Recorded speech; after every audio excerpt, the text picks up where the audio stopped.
안녕하십니까, 표도입니다. 저희가 2022년 11월 달 기준으로 저희 이제 실제 포트폴리오 구성하는 어떤 빅데이터, 사실 실마리가 될 수 있는 그런 데이터들이죠. 이 데이터 포인트들을 통해서 저희가 가지고 있는 시장에 대한 아이디어를 공유드리고자 합니다. 근데 이번에 키 메시지는 리만 사태입니다. 사실 저희가 왜 리만 사태 얘기를 하냐면 지금 보는 것들이 이런 부동산 위험으로부터 지금 저희가 되게 불리하게 보여지는 부분이 미국의 모기지 금리가 보시면 7에서 한 9% 정도 수준까지 올라왔고요. 이게 리만 때 수준이거든요. 그러니까 미국에서도 그런 얘기 많이 나오고 있습니다. 그리고 중국 같은 경우 보시면 부동산 문제도 당연히 있고요. 지방 부채 문제도 있습니다. 그리고 선진국 같은 경우는 지금 그동안 금리가 0이다가 국채 금리가 막 급등하고 있다 보니까 이자 부담이 상당히 올라오고 있습니다. 즉, 이 통틀어서 보게 되면 결국은 부채 위기가 지금 진행 중에 있고요. 그러다 보니까 금리에 대한 부담이 되게 민감해지다 보니까 연준의 코멘트에 하루에 일희일비하는 경우가 많이 나타나고 있습니다. 하지만 지금 최근에 생각보다 되게 예상보다 좀 다른 변화가 나타나고 있어서 그걸 잠시 요약해 드리겠습니다. 일단 경제 측면에서 보시게 되면 사실 경제 생각보다 좋습니다. 고용은 너무 데이터가 좋은 상황이고요. 미국을 중심으로 해서 인플레이션은 아마 내년 상반기 기준으로 높은 기저효과를 통해서 지금 급락할 수 있는 힌트들이 여기저기서 나타나고 있습니다. 그리고 실제 이제 마켓 자본시장 측면에서 봤을 때는 장기채인 10년물과 단기채인 3개월물 미국 재무부 채권 기준으로 역전이 발생을 했기 때문에 거의 오피셜하게 이런 정도면 불안이다 라고 이제 채권 시장에서 볼 수 있는 숫자를 저희가 보고 있고요, 이미. 그리고 정치적인 문제, 그러니까 G2 간에, 그러니까 미중 무역전쟁이 지금 진행 중인 부분이 시장에 지금 반영되고 있는 구간입니다. 그러면 자산 가격 측면에서 보게 된다고 한다면 사실 버블이 이제 논란이 있었던 자산들과 어떤 사실은 버블은 아니고 어느 정도 이제 자산의 어떤 보유자산이라든지 아니면 현금 흐름 이런 것들이 어느 정도 일정적으로 확보가 되어 있는 일단 밸류스럽다라고 표시할 수 있는 자산들 간의 어떤 교차점에 지금 와 있는 것 같습니다. 그러다 보니까 이 자산 가격들이 서로 재조정되기 시작했거든요.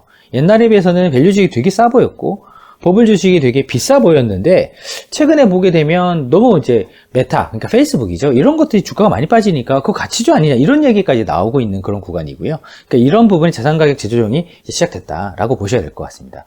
그러면 어떻게 투자하고 있냐, 어떻게 투자할 것이냐에 해당 부분을 먼저 요약을 드린다고 한다면 출발점은 리만 사태보다 지금 현재 주가 시가총액이 글로벌하게 사라졌습니다. 한번 이 부분을 꼭지로 보시겠습니다. 이게 30트릴리언, 그러니까 미국 달러 기준으로는 30조 달러에 해당되는 돈이고요. 한국 시가총액이랑 보게 되면 한 4천에서 한 5천조 정도 되니까요. 4, 5천조 정도 되는구나. 그 정도 되니까 이 정도 금액이면 한국 시가총액이 한 2배에서 3배 정도 되는 금액이 요번에 사라졌습니다. 리만 때는 28 트릴리언이었거든요. 그러다 보니까 그때에 비해서 이미 더 많은 비관적인 시나리오 하에 주가 시가총액이 사라진 상태다. 정말 사람들은 비관적이다 라고 보시는 게 맞는 것 같습니다. 이런 기본적인 비관적인 시나리오에 누가 힘을 보태고 있냐면 리테일 인베스터들입니다. 그게 개인 투자자들이죠. 개인 투자자들이 이런 파악류의 주식이 이제 테슬라까지 포함해서 파악류의 주식들이 많이 몰렸던 때가 2020년 하반기였거든요. 이때가 거의 파악류의 거의 가장 핫할 때였고 그러고 나서 이제 내리막길을 걷게 됩니다. 그런데 이번에 보게 되면 사실 빵류의 주식이 오르지 못하고 오히려 빠졌는데요. 개인 투자자들 계속 사고 있습니다. 이런 것들은 되게 불안한 시그널이거든요. 그래서 이런 부분을 염두에 두시긴 하셔야 될 것 같습니다.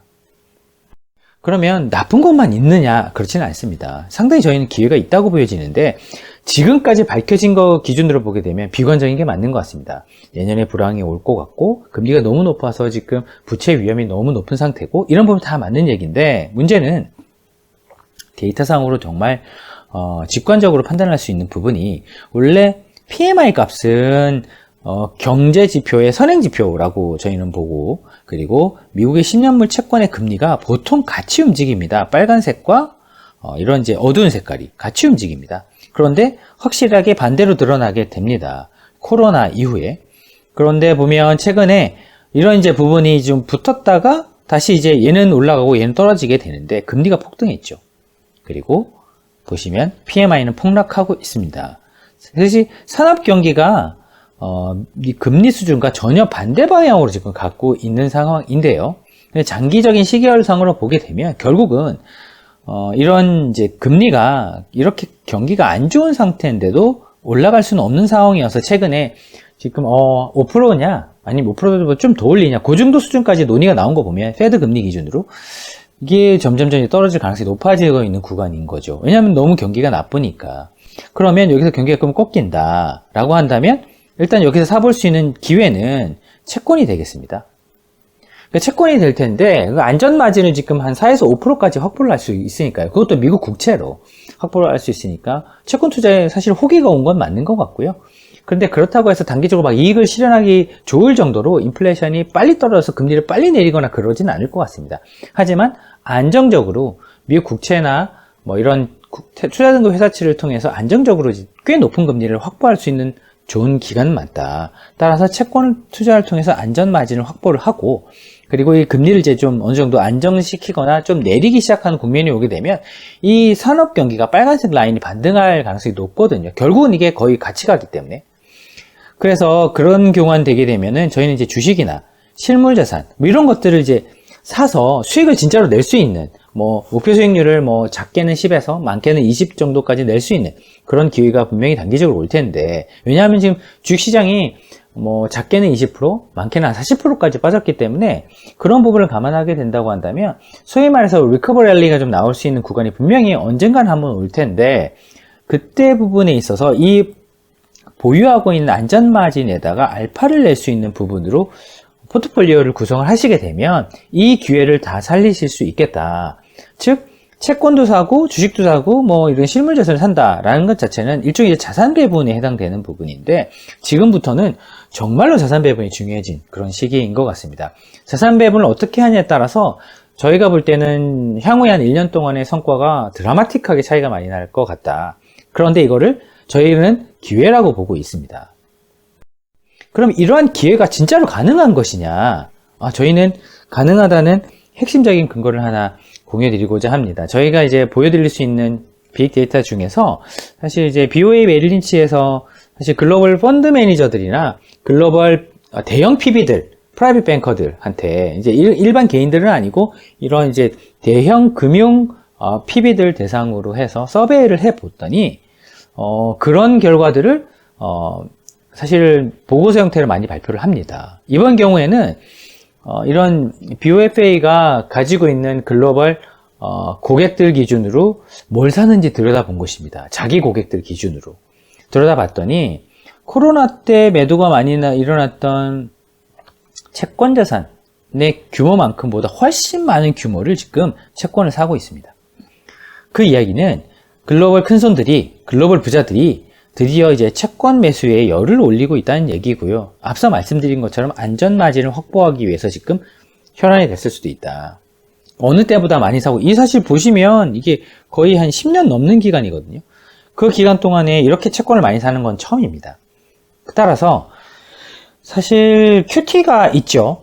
QT라는 것은 금리를 올리는 것도 있지만 시장에서 유동성을 이제 회수하고 있는 그러니까 채권을 발행을 그동안 하면서 시장이 막 유동성을 많이 풀어줬는데 채권 자체를 이제 드디어 시장에서 이제 소화시키면서 유동성을 빨아당기고 있는 그러니까 금리를 올려서 인플레이션을 잡는 것도 있지만 유동성을 시장에 그 돈의 흐름이 있는 것들을 좀 줄여가지고 하는 이런 채권 매수에 관련된 부분도 사실 연준이 지금 병행하고 있는 상황인데 이런 QT에 관련된 부분은 대부분 투자자들이 잘 알기가 어렵습니다. 뭐 채권 진짜 얼마 샀는지 그때가 되는데 업데이트를 해봐야 되니까.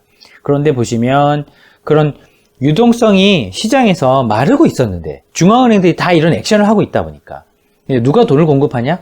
글로벌 부자들이 돈을 공급하고 있습니다. 글로벌 연기금들도 돈을 공급하고 있고요. 왜냐하면 채권 투자에 열을 올리고 있기 때문에. 그러니까 안전마진을 확보하고 있는 추세는 이미 앞서 프레젠테이션에서 말씀드린 것과 동일선상에서 보셔야 될 것 같습니다. 그러면 이 이후에 오는 것들은 아마도 뭐 이제 리커버 랠리를 감안한 주식이나 실물 자산을 편입하는 형태의 움직임이 나타날 가능성이 높은데요. 그 부분은 추후에 이런 자산 배분을 어떻게 하냐에 따라서 실질적으로 그 성과에 한 연관 성과를 거의 좌지우지할 수 있는 결과를 저희가 볼 수 있을 것 같은데, 아마도 한 30-40% 빠진 주식시장을 감안을 했을 때 분명히 상대적인 자산 가격 기준으로 채권 가격이 조금 어느 정도 회복이 돼가는 걸 눈에 본다고 한다면, 그거를 보면서 아마 차익 실현을 통해서 이런 주식이나 실물자산의 어떤 자산 배분을 추가적으로 하는 그런 액션들이 시장에 나타날 것 같습니다. 그런 자금의 움직임은 자연스럽게 그 자산의 가격을 올리게 될 것 같고요.